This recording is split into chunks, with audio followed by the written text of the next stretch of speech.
how to turn these into this in about 45 minutes. You will need 4 large eggs. Make sure they're free range, be kind to those chickens. Although, if you want to be really kind to the chickens, a vegan option is to use 10 tablespoons of ground flaxseed mixed in half a litre of water in place of the eggs. You will also need baking spread or margarine or soft butter or vegan alternative, caster sugar, icing sugar, self-raising flour, baking powder, walnuts. All the local shops were out of walnuts, so you'll have to imagine those. You might also need gin, in case the baking all goes wrong, but it's optional. And of course, you will need instant coffee. Now, you can use caffeinated or decaffeinated, but beware if you use caffeinated and then have a big slice of coffee cake before you go to bed, you might have trouble sleeping. You might lie awake and start thinking about work, or if you remembered to lock the front door, or the embarrassing thing you did when you were 18, or if the world will ever be the same again after the pandemic, and oh god, the pandemic! You will also need 2 round sandwich tins, about 20 centimetres in diameter. The first thing to do is grease the tins with butter or vegan alternative, and then line the bottom of the tins with baking paper. Do this by drawing round the tins with a pencil, cutting out the paper, and putting on the bottom of the tin. Use a pencil as graphite is edible, pen ink is not. Then preheat the oven to gas 4 for a gas oven, 180 degrees C for an electric oven, 160 degrees C for a fan oven, or 350 Fahrenheit for an oven from the 1960s.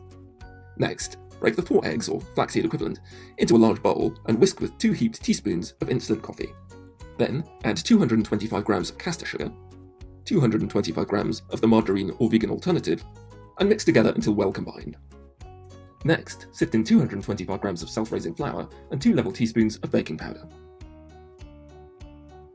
Mix again until all the ingredients are well combined. It is at this point you should chop 50 grams of walnuts, if you have any, and add them to the mix. Divide the mixture evenly between the tins. This doesn't need to be exact, but you can weigh the filled tins if you want to check. Use a spatula to remove all of the mixture from the bowl and gently smooth the surface of the cakes.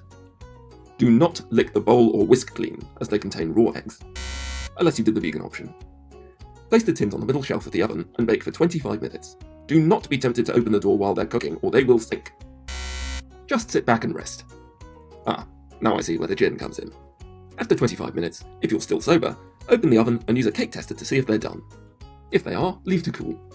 If not, put back in for 5 minutes and hit the gin again. While the cakes are cooling, you can start on the filling.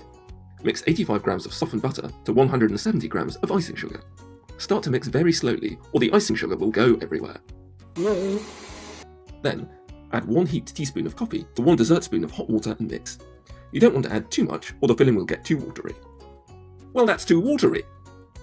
Never mind. If you need to thicken the mix, just add a bit more icing sugar. Once the cakes are cooled, add the filling to the middle and the top. You can decorate with some walnuts. There you have it, a perfect coffee cake, which you can share with your workmates.